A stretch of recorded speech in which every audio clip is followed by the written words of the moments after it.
what do you think is the significance of this for our audience and the rest of the Filipino people? Isa?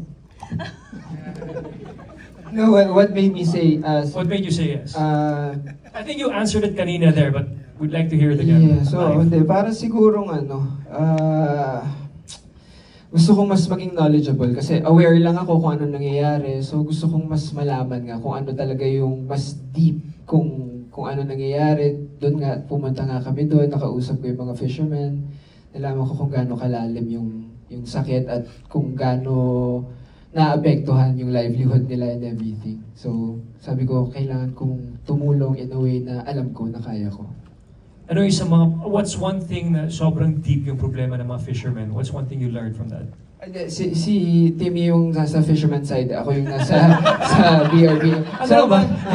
Ang mga nakausap ko yung mga men and women na in uniform. So, yung totoo, yung threat, yung harassment doon na every day hindi nila alam kung makakalabas ba sila doon ng buhay. Tapos may mga nakausap ako doon ng mga chief officer na tinatanong ko kung may family sila. Tapos I learned one of the chief officer kakapanganak lang, 2 months. So if that doesn't give you fuel, fire, para ipaglaban, kung ano yung para sa atin, hindi naman kasi to by law, written na, di ba?